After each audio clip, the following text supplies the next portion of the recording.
I want to bring Hendra. Hendra, your question.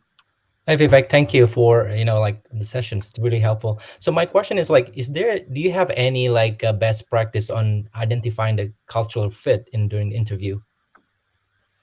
I don't like that word, but let's go with that. So There's, I think, like the question that Bharat's asking there also seems like to be touching on that yeah, behavioral interviews, deciding that's a so the decision. thing that Yeah. I look at, and I've seen this phrased in so many different ways. It's like, would I like to have beer with this person, or can I hang out with them, or whatnot, whatever else.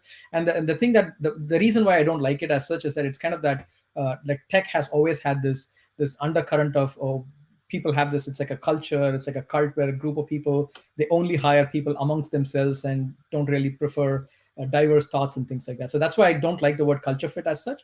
But I think the mechanism, the way to think about it is that, and I like Amazon's leadership principles there. And the focus there is essentially, you embody these 14 leadership, now 16 leadership principles, then you will be successful because the entire company is speaking the same language, they're speaking the same thing. Like, when we say ownership, this is what we mean, and all of that.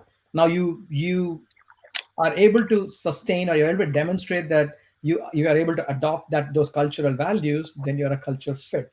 But it can be misused, and I don't want that. I don't want people to be abusing that term to mean that, I don't like you because I don't know, whatever. And then I'm saying it's not a culture fit. That's not the right way of using it.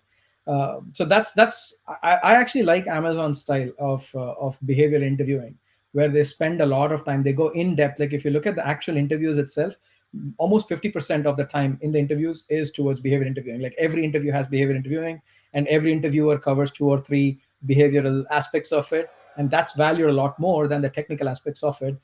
Because if you're aligned from that perspective, like if you're thinking about the same thing, like technology wise, that's just skill you can acquire. It's much easier to acquire those. And so that would be my thought. I think that's how I would assess cultural fit, if you want to call it that. Thank you. Great.